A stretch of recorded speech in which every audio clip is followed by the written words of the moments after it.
सिंदूर सफलता पाई कोदला एनएसी तरफ शोभा यात्रा केन्द्र सरकार ऑपरेशन सिंदूर सफलता को नहीं गंजाम जिला कोदला एनएसी तरफ विजय शोभा यात्रा बेस आडंबरपूर्ण भाव कर कोदला दंडीश्वर मंदिर ठारू शोभा यात्रा बाहरी सहर परिक्रमा करथिबा बेले कवि सूर्यनगर विधायक प्रताप चंद्र नायक एथिरे जोगदे यार शुभारंभ करथिले। कोदला एनएसी अध्यक्ष सूर्यनारायण नायक समस्त काउंसिलर बहु जनप्रतिनिधि एनएसी कर्मचारी छात्र छात्री और साधारण लोके एही शोभा यात्रा सामिल होइथिबार देखिबाको मिलिथिला।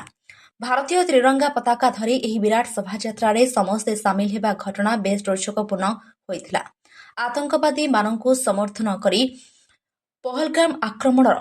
प्रतिशोध नेबा पई ऑपरेशन सिंदूर जरिए आतंकी उपरे भारतर विजय और तीन सेनार वीरत्व संपर्क में लोकों को अवगत कर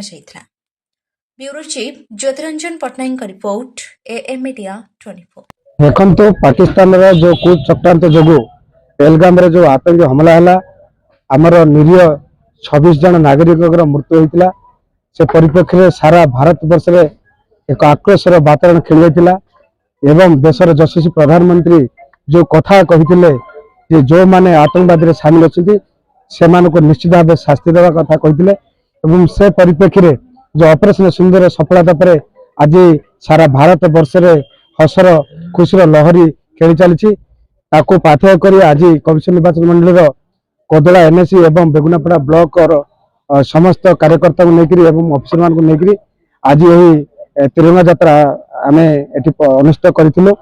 निश्चित भाव आप अनुभव करें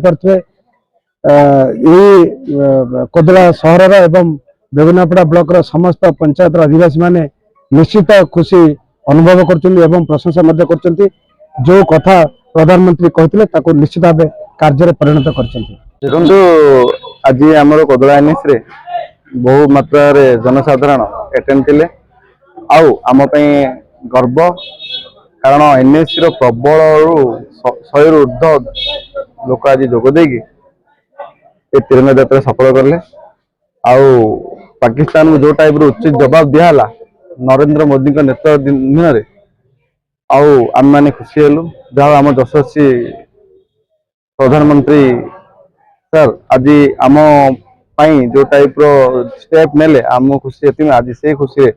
आम तिरंगा यात्रा कोदला एनएस करूँ आज आमर माननीय विधायक प्रताप भाई उपस्थित थे आमर सबु जन साधारण उपस्थित थे ऑफिस स्टाफ उपस्थित थे